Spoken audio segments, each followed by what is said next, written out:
현대사회를 가짜 뉴스의 시대라고 말합니다. 2023년에 국내 언론의 그 신뢰도는 28%였다고 합니다. 조사 대상 46개 국가 중에서 41위가 대한민국입니다. 이거는 아시아 태평양 국가 가운데서 최하위 수준입니다. 요즘 사람들을 보면은 자신의 입맛에 맞는 기사만 소비하는 것 같아요. 그게 사실 여부와는 상관없이 자신이 듣고 싶은 말만 듣고 싶어하는 경향이 있습니다. 이러한 현상은 무엇 때문일까요? 혹시 기술의 진보 때문이라고 생각하시나요? 유튜브나 인스타, 페이스북 같은 데서 알고리즘을 돌리거든요. 자신의 취향에 맞게. 어느 정도 일리는 있을 수 있습니다. 하지만 진실의 흑역사의 저자 톰 필립스라는 사람은 이렇게 이야기합니다. 넘겨주세요. 원래 인간은 입만 벌리면 거짓말을 하는 존재라고 말이죠. 저자는 여기서 자기가 연구를 하면서 거짓말이 퍼져나가는 방법이 7가지가 있다는 그 사실을 알았다고 합니다. 첫 번째는 노력 장벽. 어떤 사안의 중요성에 비해서 그것의 진위 확인이 어려운 경우에 귀찮아서 진실을 찾는 거를 그냥 포기하는 거죠. 정보 공백. 딱히 근거가 없는데 그냥 사실 검증 안 하고 귀찮으니까 그냥 받아들이는 거죠. 세 번째가 개순환의 순환 논리. 좀 상스러운 말 써서 죄송합니다. 여기 적혀 있었어요. 이거 다음에 제가 뒤에 말씀을 드릴 텐데, 수상적인 정보가 계속 반복되니까 서로가 서로의 출처가 되는 이 순환 고리를 형성하는 거예요. 그래서 이게 진실로 둔갑하는 거죠. 그리고 네 번째는 진실이라 믿고 싶은 마음. 내 마음이 진실이라고 믿고 싶으면 이게 아무리 거짓이라도 그냥 진실이라고 덮어버리는 거죠. 그리고 자존심의 덫. 자존심이 센 사람들은 자기가 틀렸다는 사실을 인정하지 않습니다. 그리고 무관심. 진위 자체를 중요하게 생각하지 않고 나도 그냥 묻어가자, 남들이 그러니까. 이런 사람, 여기 7가지 중에 거의 다 있을 것 같아요. 상상력 부족. 이 거짓말의 가장 큰 장점 중에 하나인데, 거짓이 얼마나 상상을 초월하는 다양한 모습을 띌 수 있는지 우리가 미처 깨닫지 못한다는 거죠. 7개를 간단하게 제가 설명을 드렸는데요. 이렇게 생각해 보면 될 것 같아요. 거짓말이 언제부터 시작되었고, 가짜 뉴스가 많이 있잖아요. 우리 사는데 이렇게 많아지게 됐을까? 이렇게 정치인, 장사꾼들, 사기꾼들은 언제부터 등장해서 이렇게 기가 막힌 거짓말로 사람들, 우리 호구라고 그러죠. 호구를 잡았을까? 이 저자가 말합니다. 역사에 기록된 가장 오래된 거짓말쟁이는 3500년 전으로 거슬러 간대요. 그 사람이 메소포타미아 지방에서 구리를 수입하는 무역상이었습니다. 그는 무역에 필요한 돈을 고객한테 받아가지고 입을 싹 씻었어요. 그리고 가져온다는 게 저품질의 구리만 잔뜩 내놓은 다음에 배째라, 이런 거죠. 배째라. 그래서 그때 고객들의 항의가 점토판에 상세하게 기록되어 있다고 합니다. 이러한 거짓말쟁이들은 시대를 막론하고 사람들을 속여왔습니다. 아까 전에 제가 몇 번이죠? 3번 개소리 순환고리, 죄송합니다. 네, 요 대표적인 예가 뭐냐면 브라질 땅돼지예요. 아시는 분들도 있을 거예요. 2008년에 한 학생이 위키피디아에 긴 코 너구리라는 문서에 하나 붙였어요. 브라질 땅돼지라고도 불린다라고 이렇게 집어넣었어요.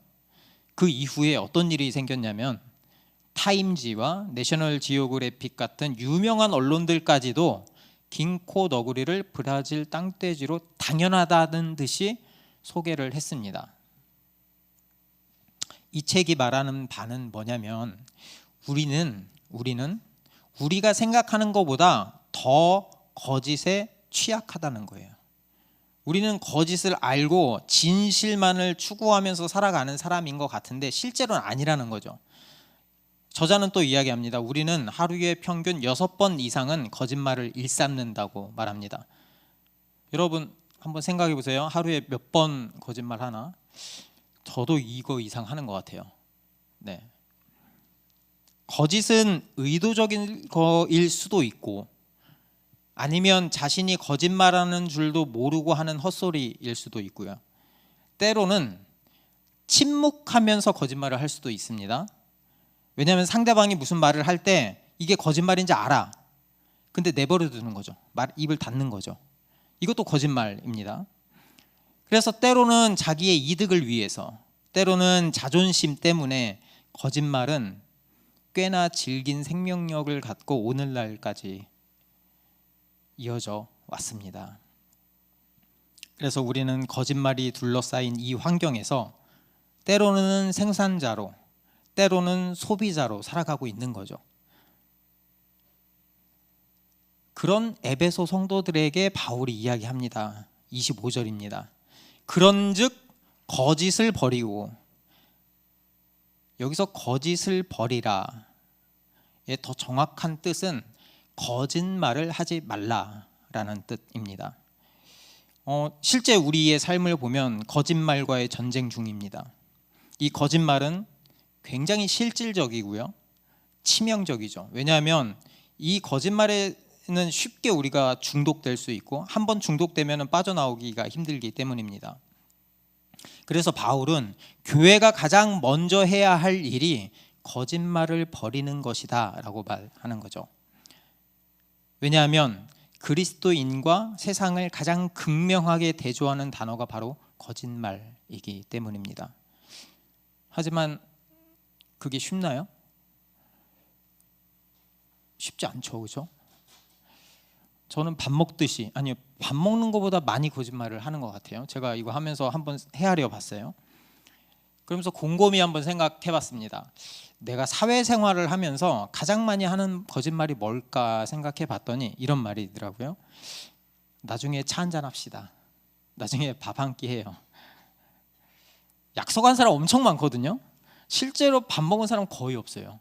네, 한두 명밖에 없더라고요. 회사에 보고할 때도 마찬가지입니다.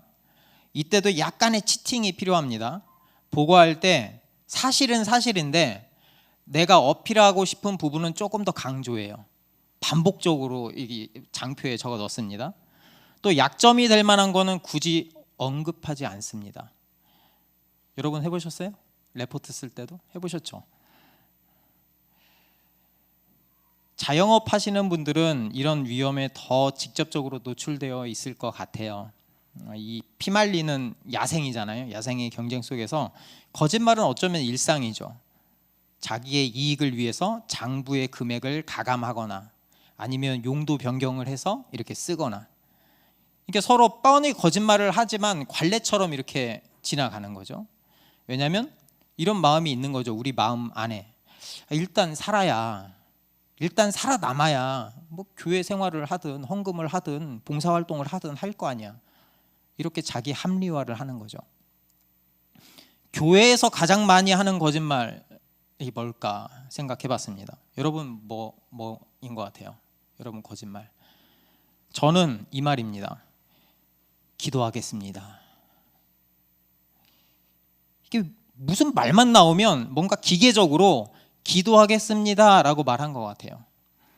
왠지 교회에서는 그렇게 말해야지 영적일 것 같고요. 지금 목회자가 된 지금도 여전히 거짓말을 하는 저를 발견하고는 놀래곤 합니다. 겉으로 볼 때 저는 일터에서 일하는 목회자입니다. 복음을 중심으로 살겠다고 외치고 있는 멋진 목회자죠. 그래서 다른 분들을 만나면 당당하게 제 신분을 밝힙니다. 일하는 목회자라고요. 속으로 생각해요. 멋지지? 그러면서 들려올 찬사를 기대합니다. 정말 나무랄 데 없죠. 하지만 그 진심 안에는 뭐가 있냐면 이것을 이용해서 인정받고 싶은 나의 욕구가 있는 거예요. 내 욕구를 채우고 싶은 그 거짓말이 그 안에 있는 거예요. 겉에 멋지게 포장해서.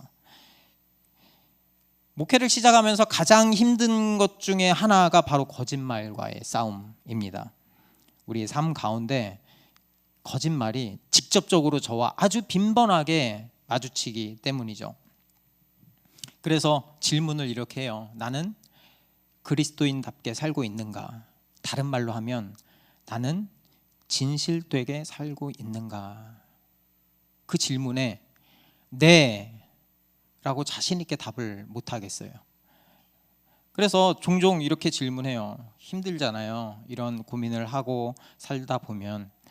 그래서 세상은 왜 이렇게 엉망이지? 왜 거짓으로 둘러싸여 있지? 또 나는 왜 이렇게 엉망이지? 하루하루가 거짓말과의 전쟁인 거예요. 여러분, 신앙생활은 거짓말에 맞서는 전쟁입니다. 하지만 진짜 문제는 뭐냐면 우리가 단지 거짓말을 한다는 데의 문제도 있지만 더 큰 문제는 그것을 넘어서는 데 있어요. 거짓말에 따라 산다는 데 진짜 문제가 있는 거예요. 거짓말은 우리의 영혼을 망가뜨립니다. 그런데 정작 우리는 그 사실을 안다고 하면서도 정작 우리는 그 혼란스러운 전쟁의 한복판에서 어디로 가야 할지 갈피를 못 잡는 병사가 된 기분을 느끼는 거죠. 그렇게 우리는 매일 구원받은 상태라도 지키기 위한 싸움을 이어져 합니다. 행복과 평강을 유지하고 싶은데 그러기는커녕 내 자신도 유지하기에 그 벅찬 싸움에 지쳐가는 거죠. 그러면서 질문하는 거죠. 나에게. 나는 잘 살고 있나? 나는 진짜 그리스도인이 맞나? 왜 예수님을 믿는다고 하면서도 내 삶은 여전히 거짓의 굴레에 갇혀 있는 것일까요? 그 이유가 무엇일까요? 그건 바로 우리에게 여전히 옛사람의 본성이 남아있기 때문입니다. 여러분, 그리스도인이 됐다고 우리가 무슨 겉모습이 막 바뀌는 게 아닙니다. 모든 것이 그대로예요. 물론 우리는 믿음으로 우리의 위치와 신분이 이동되었다고 배웠습니다. 실제로 그렇게 되고요.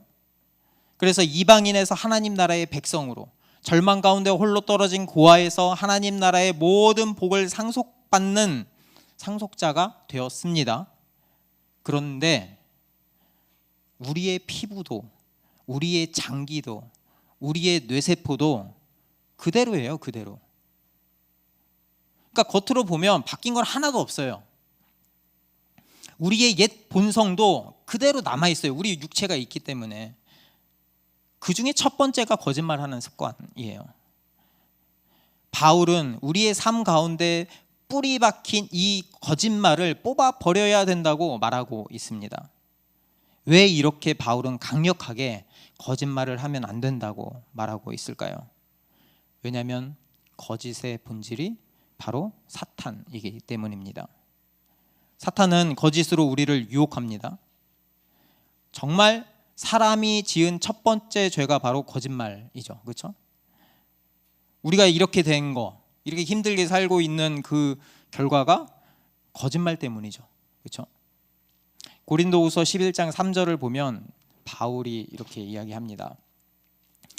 그러나 나는 뱀이 그 간교한 꾀로 하와를 속인 것처럼 여러분이 마음이 그리스도께 대한 순전함과 정결함을 버리고 부패하가 될까 두렵습니다. 뱀이 사탄이죠. 그렇죠? 뱀이 깬 거죠. 에덴 동산에서 지내던 하와에게 사탄이 말합니다. 하나님이 너를 정말 사랑하시니? 그래서 선악을 알게 하는 나무의 열매를 먹지 말라고 한 거니? 그런데 너 그거 잘못 생각하는 거야. 하나님은 너희를 그렇게 생각하지 않아. 그냥 하나님은 너희를 사랑하는 척, 위하는 척 할 뿐이야. 사실은 말이야, 하나님은 너희를 부려먹고 있는 거야. 그러니까 그 나무의 열매를 먹지 말라고 하는 거지. 그 나무를 먹으면 어떻게 되는지 아니? 너도 하나님처럼 될 수 있어. 너도 네 인생의 주인이 될 수 있다니까. 하나님이 누리던 거를 너도 누릴 수 있어. 그 얘기를 듣고 하와가 진위 확인을 하지 않고 다시 그 열매를 보니까 먹음직도 해 보이고 보암직도 해 보이는 거예요. 이것을 먹고 싶은 욕망이 타오르는 거예요. 너무 먹고 싶은 거예요. 그래, 이것만 먹으면 나도 하나님처럼 될 수 있어. 뭘 망설이지? 한 입만 배워봐. 내 인생이 바뀔 수 있어. 그래서 아그작 먹는 거죠. 이것이 바로 죄의 시작입니다. 이렇게 진실이 가리워지자 수많은 거짓말들이 아니 내가 진실이야, 나를 붙들어봐, 내가 진실이야 라고 외치기 시작합니다. 죄인이 된 사람들은 어둠 가운데 헤매죠. 사탄은 그런 인간을 거짓된 탐욕으로 대체시켜버립니다. 그렇게 우리는 거짓의 악순환의 고리에 갇힌 신세가 되었습니다. 그래서 이 세상은 거짓말하지 않으면 잘 살 수 없는 세상이 되었어요. 그리고 그 거짓말을 가장 정확하게 보여주는 게 바로 우상 숭배입니다. 사탄은 우리의 궁극적인 삶의 의미가 하나님이 아닌 다른 데 있다고 이야기하는 거예요. 처음에 뱀이 하와를 유혹할 때도 마찬가지잖아요. 다른 데 있다고 얘기하는 거예요. 하나님한테만 있진 않다고 하는 거예요. 굉장히 교묘해요. 하나님한테도 있는데 거기에만 있진 않아 라고 말하는 거죠. 돈에 있다고 말해요. 성취에 있다고 말합니다. 가정의 평안과 안녕에 있다고 말합니다. 나의 마음의 평화에 있다고 말합니다. 사탄은 결핍을 채워줄 수 있는 그 근원이 하나님이 아닌 다른 곳에 있다고 말하는 거죠. 그래서 많은 사람들이 이렇게 생각해요. 세상에서는 세상의 방법을 써야 한다. 그래야 살아남는다 라고 말이죠. 그렇게 자신의 인생을 스스로 개척해야 살아남을 수 있다라고 우리 머릿속에 각인돼 있잖아요. 제 안에도 각인돼 있습니다. 그런데 바울은 이것이 우상숭배고 거짓이다라고 말하는 거죠. 에베소 성도들도 사탄의 거짓에 속아 넘어갔습니다. 그리스도를 주로 고백했지만 여전히 그들은 아데미 여신의 영향력에서 벗어나지 못했습니다. 여전히 그들은 세상의 복을 추구했어요. 여전히 로마 황제는 팍스 로마나를 외치면서 힘에 의한 평화를 선포했습니다. 모두가 속았죠. 그때 당시 사람들이. 그렇죠? 지금 우리는 알지만 그때 사람들은 다 속았어요. 그 권력과 그들이 주는 복이 영원할 것이라고 모두가 믿었죠. 심지어 믿는 성도들까지도. 그리스도인이 되었지만 우리가 여전히 거짓말의 노예가 되는 이유는 딱 하나예요. 진리에 대한 무지 때문입니다. 이 책에서 작가 토마스 데커가 이런 이야기를 합니다. 넘겨주세요.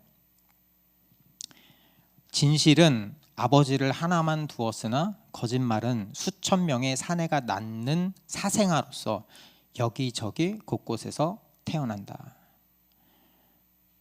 진리는 오직 하나입니다. 하지만 거짓은 무한하게 만들어질 수 있습니다. 죄로 인해서 우리는 거짓말을 할 수밖에 없는 존재가 되었습니다. 그게 어떤 형식으로 나오냐면 요즘에 자기 존중, 자기 중심, 자기의 이기심 등의 모습으로 드러나는 거죠. 근데 교묘하게 크리스찬들에게는 더 교묘하게 그걸 하나님과 결합해서 보여줘요. 하나님과 결합해서. 그러니까 헷갈리는 거예요. 하지만 지난주에 우리 말했잖아요. 그런 것들을 영혼의 시간의 관점에서 보면 그거 결국 헛된 거거든요. 왜냐하면 그 돈을 내가 가져갈 수 있는 것도 아니고요. 내가 죽어서 가져갈 수 있는 건 아무것도 없거든요. 그래서 진실의 흑역사에서 저자는 이렇게 이야기합니다. 인간이라는 사람, 우리는 언제나 헛소리에 둘러싸여 살 수밖에 없다라고 말합니다. 그러면 어떻게 해야 이 거짓말을 알아차릴 수 있을까요? 이 거짓을 판단해야 되잖아요. 저자는 이야기합니다. 이 주어진 이 거짓말을 처음엔 모르잖아요. 이걸 덥석 믿기보다는 노력을 들여야 된다. 노력을 들여서 정보의 출처와 진위 여부를 살펴봐야 한다. 그러면서 또한 자신의 확증 편향을 극복하기 위해서 끊임없이 자문해야 한다. 그렇죠. 진실을 파헤치기 위해서는 나의 편견, 나의 잘못된 점 내려놔야죠. 그렇죠? 또 이야기합니다. 인간이 거짓말을 계속하는 이유는 이 거짓이 보다 본질적으로 사회생활의 일부가 되었고 인간의 본능적 충동이기 때문이다 라고 말합니다. 이거 다른 말로 뭐죠? 인간은 죄인이다 라는 소리죠. 거짓말을 할 수밖에 없는 존재다 라는 말이죠. 그리고 거짓말은 굉장히 매력적입니다. 하와가 선악을 알게 하는 나무의 열매를 바라볼 때 자신의 파멸을 생각하지 못했어요. 눈앞에 욕망이 실현될 거라는 엄청난 기대감에 부풀어 있었습니다. 이 굉장히 매력적인 거짓말도 많은 사람들을 홀려가지고 파국으로 이끌기도 합니다. 그래서 거짓을 극복하기 위해서는 깊이 파고들어야 돼요. 그래야 우리가 뭘 틀렸는지 잘 알 수 있고 올바르게 고쳐나갈 수 있습니다. 그러니까 결론적으로 한마디가 뭐냐면 우리는 진실이 무엇인지 알아야 한다 입니다. 그게 거짓을 알고 극복할 수 있는 유일한 방법입니다. 그래서 바울은 25절에 시작을 그런즉이라고 시작해요. 그런즉. 이게 결론이잖아요. 앞에 있는 말을 결론지어서 하는 말이잖아요. 예수 그리스도를 믿고 이제 우리는 진리가 무엇인지 알게 되었다라는 게 그런즉에 다 포함되어 있습니다. 그렇기 때문에 25절 이후 5장 2절까지의 모든 우리의 실천 강령, 삶의 실천 강령은 전제가 4장 24절입니다. 24절 읽어보겠습니다. 세 번역으로. 너희는 하나님의 형상을 따라 참 의로움과 참 거룩함으로 지으심을 받은 새 사람을 입으십시오. 이게 전제가 되는 거예요. 새 사람은 진리가 무엇인지 아는 사람입니다. 그리스도인은 복음의 진리에 대한 영적인 감각이 생긴 사람이죠. 그래서 그 감각이 민감하게 세심하게 아는 거죠. 내가 누구인지, 어디에 소속된 존재인지, 또 내가 어떻게 영광스러운 신분이 되었는지를 판단할 수 있게 된 사람이 새 사람입니다. 이전에 나는, 그리스도를 알기 전에 나는 거짓 가운데서 살았죠. 이 거짓이 단순하게 거짓말하는 게 아닌 걸 우리는 지금 알잖아요. 오직 현재의 삶에만 집중하는 거예요. 사람들의 간섭을 받고 싶지 않고 어쩔 수 없다는 핑계를 대면서 각종 거짓말을 일삼아서 사는 거죠. 현재에만 집중해서, 죽으면 다 끝나는 현재에만 집중해서 말이죠.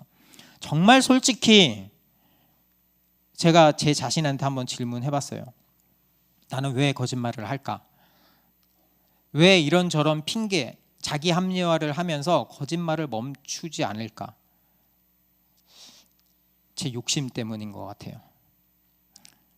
이 세상에서 살아남기 위해서는 어쩔 수 없다고 변명하더라고요. 내가 다치지 않기 위해서, 나의 이익을 위해서 어쩔 수 없어. 이 상황을 모면하기 위해서는, 때론 생존하기 위해서는 때로는 거짓말을 해야만 내게 이득이 된다는 계산이 서는 거예요. 나도 모르게, 자연스럽게. 어쩔 때는 제가 거짓말을 하는 줄도 모르고 거짓말을 해요. 이런 모습 속에서 거짓말하는 것이 즐겁고 사랑하는 데까지 있는 건 아닌가? 라는 두려움이 생기는 거예요, 저한테. 여러분, 그리스도인은 진리의 가치를 알게 된 사람입니다. 진리를 알면 거짓말은 분별할 수 있습니다. 우리를 어지럽히고 협박하고 회유하는 거짓의 본질을 알 때 그 거짓을 버릴 수 있습니다. 진리에 대한 영적인 민감성이 있을 때 우리는 거짓말을 버릴 수 있습니다. 그래서 우리는 참된 것을 말해야 돼요. 참된 것을. 바울이 말하는 진리가 25절에서는 무엇일까요? 바울은 이거를 기가 막히게 서술합니다. 25절 다시 한번 읽어볼게요. 제가 읽어드리겠습니다. 그런즉 거짓을 버리고 각각 그 이웃과 더불어 참된 것을 말하라. 이는 우리가 서로 지체가 됨이라. 여기서 그 이웃과 더불어, 이웃은 1차적으로 교회 공동체를 이야기합니다. 요즘 시대에는 자신의 삶을 다 드러내는 것을 원하지 않습니다. 적당한 거리를 두고 싶어 하죠. 그게 편해요. 누군가가 가까이 다가오면 불편하죠. 만약에 상대방이 내 깊숙한 곳까지, 내면의 깊숙한 곳까지 들어와서 그 사람이 내 약점도, 내 어려움도 다 알게 된다면 우리는 생각하는 거죠. 때로는 그 가까움 때문에 가시에 찔릴 수도 있겠다라고 말이죠. 더 가까워질수록 더 자주, 더 많은 상처를 주고받을 수도 있겠다라고 생각하는 거죠. 실제로 교회에서 상처를 받는 사람들이 더 많아지고 있습니다. 교회를 떠나는 거죠. 그래서 왜 이런 일들이 발생할까요? 여러 가지 이유가 있겠죠. 피해자의 입장에서 봤을 때는 뭐 이럴 것 같아요. 내 사정도 모르면서 충고한답시고 아픈 가슴에 송곳을 푹푹 찔러 넣는 거죠. 상처가 마를 틈도 없이 충고를 위장한 공격이 계속되는 거죠. 나중에 그 상처는 골마 터져버리고 그렇게 교회를 떠나는 거죠. 상처받고. 정말 그 잘 믿는다는 사람이 그렇게 하잖아요. 가해자들은 정말 진리를 제대로 아는 걸까? 혹시 거짓에 속아 넘어갔던 건 아닐까? 자기중심적으로 세상의 관점으로 상대방을 판단하고 정죄했던 것은 아닐까? 제 모습을 돌아보게 됩니다. 또 반대로 코로나19 팬데믹 이후에 많은 성도들이 교회를 떠났습니다. 어쩔 수 없었죠. 아직도 많은 사람들이 가난한 성도로 남아 있습니다. 그렇게 집에서 인터넷을 켜고 교회 채널을 돌려봅니다. 주일날 말씀은 들어야 된다는 생각을 하니까.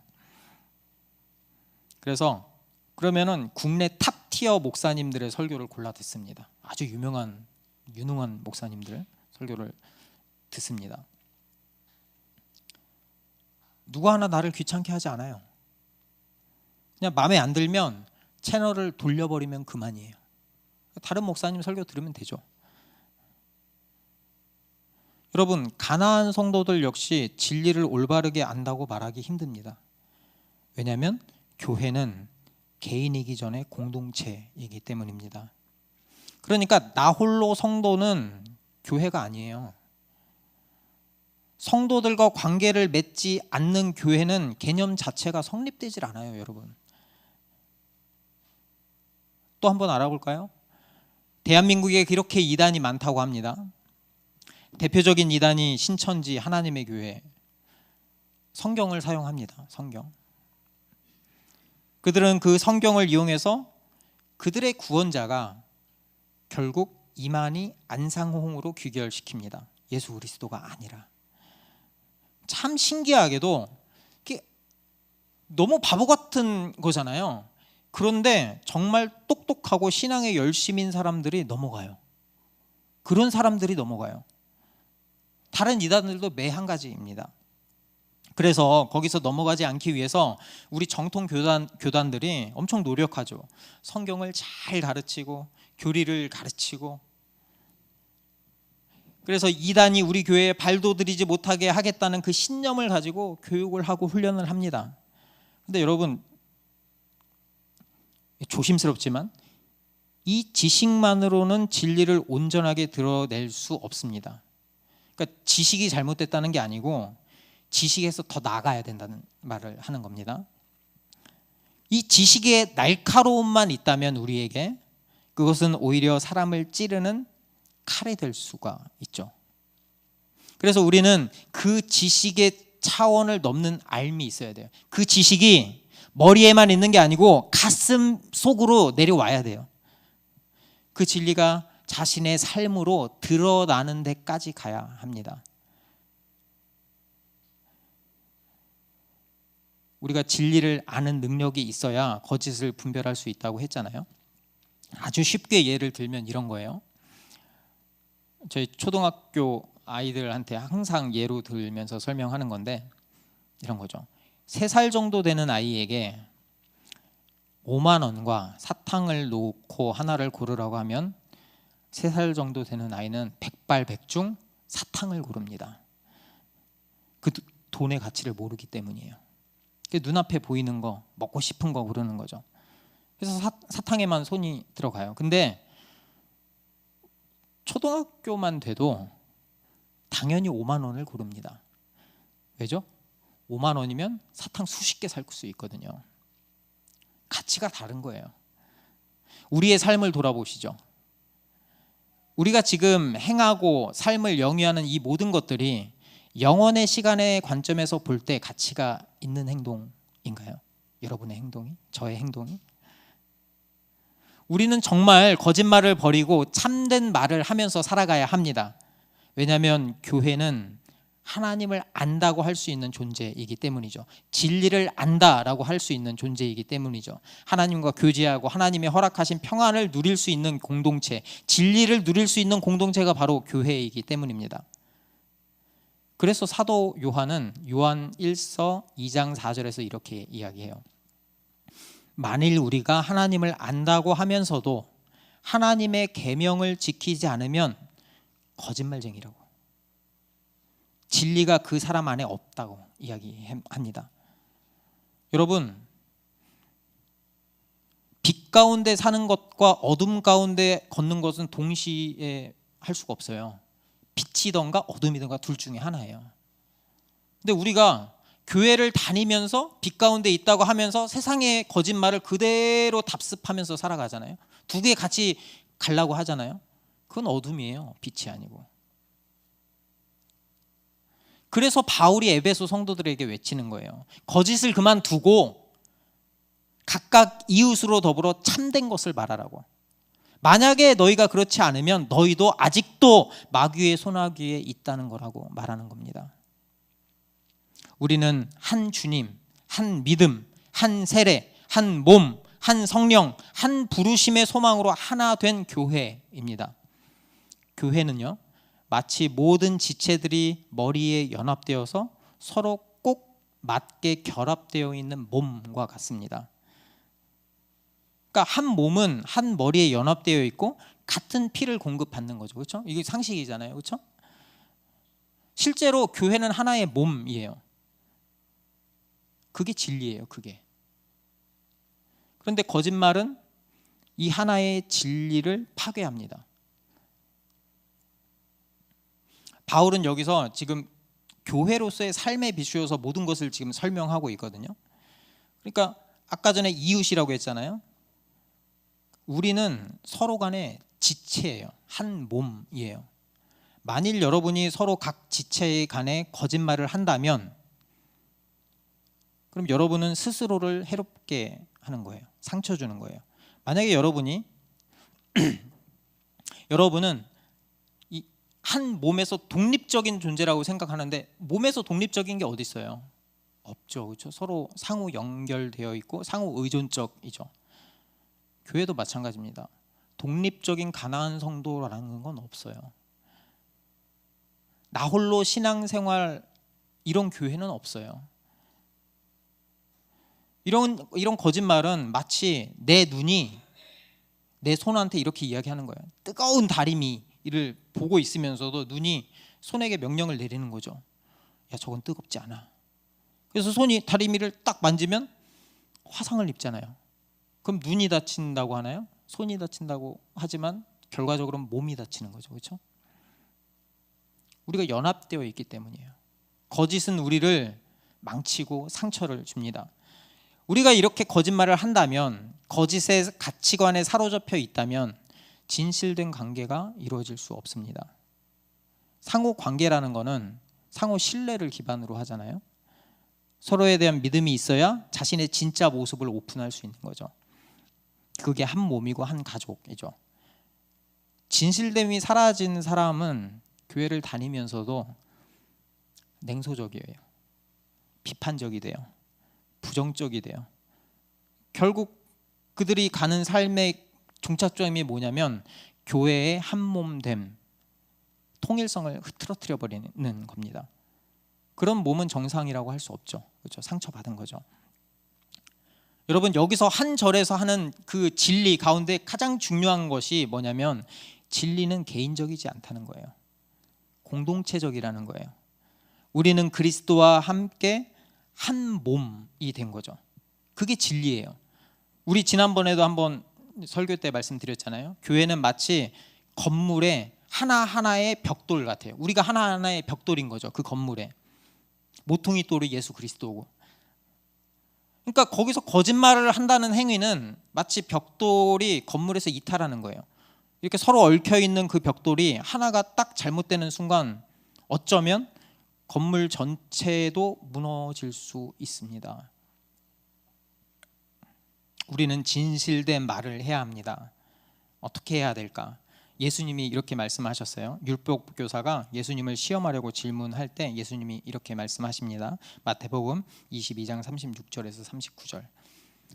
선생님, 율법 가운데 어떤 것이 가장 중요한 계명입니까? 예수님이 대답하십니다. 내 마음을 다하고 내 생명을 다하고 내 뜻을 다해 주 내 하나님을 사랑하여라. 이것이 가장 중요하고 으뜸되는 계명이다. 그리고 이어서 나오는 게 그리고 둘째 계명도 이와 같다. 똑같다는 거예요. 똑같다. 내 이웃을 내 몸처럼 사랑하라. 내 이웃을 내 몸처럼 사랑하라. 진실된 말을 한다는 것은 서로를 자기 몸처럼 소중하게 대한다는 거예요. 그러니까 자기를 학대하는데요, 그런 말이 성립할 수가 없어요. 왜냐하면 나를 예수 그리스도께서 가장 귀중한 존재로 구원해 주셨기 때문이죠. 그 귀중한 존재로 나를 보는 것처럼 상대방도 보는 거예요. 그러면 어줍자는 충고하지 않습니다. 어줍자는 충고하다가 상대방이 상처받을 수 있다면 더 지혜로운 방법을 찾아가는 거예요. 함께 교제하고 정을 나누고 서로 돕고 말씀 가운데서 하나 되어서 사는 것이 바로 진실된 삶입니다. 교회는요, 함께 살을 부대끼고 함께 이 세상에서 인생의 시간을 걸어가는 게 바로 교회입니다. 그래서 우리가 이 땅을 이 순간에 숨이 멎더라도 하나님의 나라에서 끝까지 같이 만날 그 소망을 또 갖고 살아가는 게 교회예요. 그게 가족 아니겠어요? 그래서 바울이 이야기하죠. 그런즉 거짓을 버리고 각각 그 이웃과 더불어 참된 것을 말하라. 이는 우리가 서로 지체가 됨이라. 거짓을 버리고 진실된 말을 하면서 그리스도의 장성한 분량까지 성장하는 교회가 되기를 바랍니다. 그런 모습이 하나님이 부르심에 합당한 삶입니다. 그리고 우리가 교회됨, 진실을 붙들고 산다면 그 진실의 빛은 세상을 향해서 그 빛을 비추게 될 것입니다. 그게 바로 하나님의 부르심에 합당한 삶이에요. 에베소서 5장 1절 2절 읽으면서 마치겠습니다. 그러므로 사랑을 받는 자녀같이 너희는 하나님을 본받는 자가 되고 그리스도께서 너희를 사랑하신 것 같이 너희도 사랑 가운데서 행하라. 그는 우리를 위하여 자신을 버리사 향기로운 제물과 희생 제물로 하나님께 드리셨느니라. 아멘. 다 함께 찬양하겠습니다.